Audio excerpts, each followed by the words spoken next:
अस्सलाम क्लास। आज का जो हमारा डिस्कशन का टॉपिक है वो है पॉली पैरामैग्नेटिज़्म। आपके कोर्स कंटेंट में इसका नेम पॉली पैरामैग्नेटिज़्म है, बट बुक्स में इस टॉपिक का नाम है स्पिन पैरामैग्नेटिज़्म। ठीक है, अपना टॉपिक स्टार्ट करने से पहले हम देख लेते हैं कि मैग्नेटिज़्म इन मेटल्स क्या होती है। और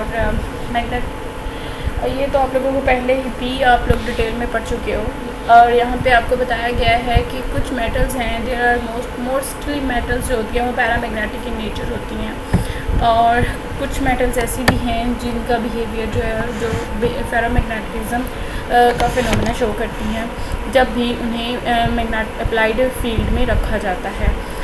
होता क्या है कि कंडक्शन इलेक्ट्रॉन्स जो है दो तरह से बिहेव करते हैं, उनकी दो तरह की मोशन है। फर्स्ट इज़ स्पिन, और इलेक्ट्रॉन्स की दूसरी मोशन होती है जी ऑर्बिटल मोशन होती है।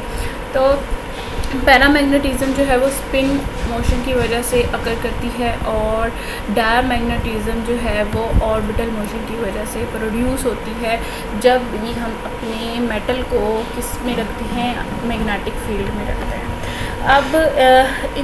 अब मैं आप लोगों को पहले भी बता चुकी हूँ कि आप जो है मैग्नेटिक मटेरियल्स को किस तरह डिफरेंशिएट कर सकते हो। तो आप इनके ससेप्टेबिलिटी की वैल्यूज़ को देखते हुए इन मटेरियल्स को जो है वो हम डिफरेंशिएट कर सकते हैं। ठीक है, ये हमारा हो गया overview. Now I am going to discuss what is spin paramagnetism. Spin paramagnetism जैसे कि नाम से ही जाहिर है, तो इसमें सिर्फ स्पिन इलेक्ट्रॉन की स्पिन मोशन को ही डिस्कस किया जाएगा। ओके, जब भी आप किसी मेटल को मैग्नेटिक फील्ड में रखते हो तो स्पिन की इलेक्ट्रॉन की वजह से जो प्रोड्यूस हो रही है पैरामैग्नेटिज़्म, उसको कहना है जिस ये कौन सी पैरामैग्नेटिज़्म है, जैसे spin paramagnetism. Actually there are different metals जिसका हमें पता ही होता है कि ये इनका बिहेवियर जो है वो पैरामैग्नेटिक इन नेचर है। तो इसकी स्पिन और सिर्फ स्पिन हम लोग मोशन को देख रहे हैं, तो आपके पास जो ऑर्बिटल मोशन होगी इलेक्ट्रॉन्स की, वो क्या होगी हमारे पास, ज़ीरो होगी। अच्छा, क्यों होगी है? क्योंकि हम जो है क्यों है, क्योंकि आप लोग स्पिन मोशन को डिस्कस कर रहे हो। यहाँ पे आपको लिखा गया है कि आपके जे जो हमारे पास क्वांटम नंबर है, ठीक है, टोटल क्वांटम नंबर, उसकी वैल्यू और spin spin motion spin quantum number की वैल्यू जो है वो सेम है, विच इज़ इक्वल टू 1/2। ऐसा क्यों है? क्योंकि ऑर्बिटल क्वांटम नंबर L जो है वो हमारे पास किसके इक्वल है, वो हमारे पास है 0 के। तो आपको पता है कि ये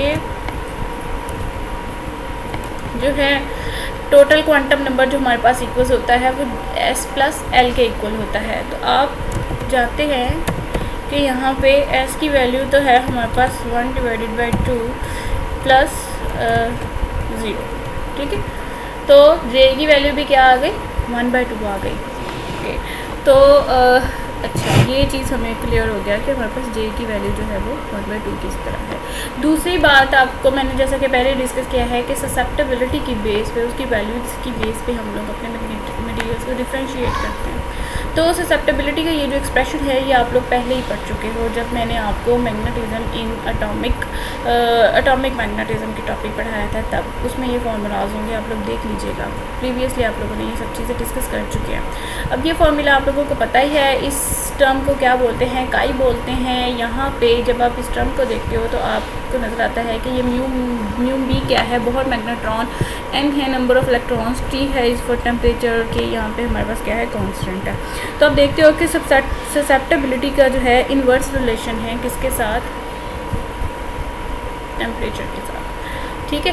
तो दूसरी यहाँ पे बताया गया है कि आपका जो फैक्टर है G वो इक्वल है 2 के। अब G क्या है, ये आप लोग जो है लास्ट लेक्चर्स में पढ़ चुके हो। इसका फॉर्मूला मैं आपको लिख देती हूँ ताकि आपको याद आ जाए कि आपने इसको कहाँ पढ़ा हुआ। इसका फॉर्मूला मैं लिख रही हूँ, G equals to 1 plus J into J plus 1 plus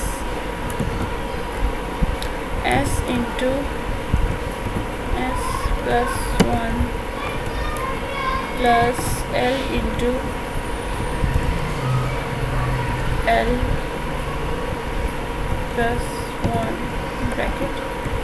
और यहाँ पे हमारे पास जो है इतने ज़्यादा जो है सोर्सेज नहीं है, लेकिन मैं ट्राई कर रही हूँ। डिवाइड में आएगा 2 इंटू जे प्लस 1, ठीक है, 2 इंटू जे प्लस 1। तो ये है हमारे पास जी फैक्टर। अच्छा, इसकी वैल्यू जो है वो आपको 2 बताई गई है, ठीक है। ये एटॉमिक रीजन ऑफ मैग्नेटिज्म का जो टॉपिक था ना, ये सारी इक्वेशंस वहाँ पे आपने देख लेनी है अपने नोट्स में पीछे से जाके, तो आपको मिल जाएगा।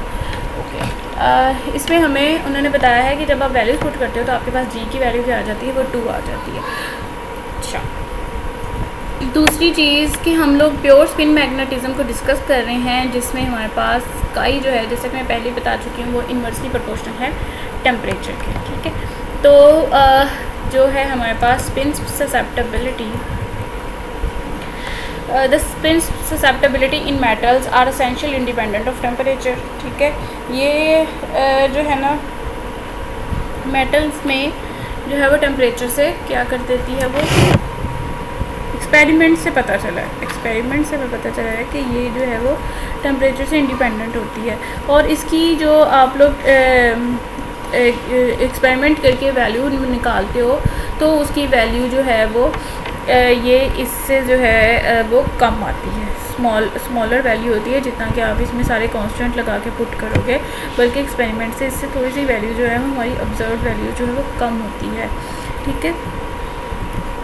यहाँ पे थोड़ा सा ब्लर है, अब हम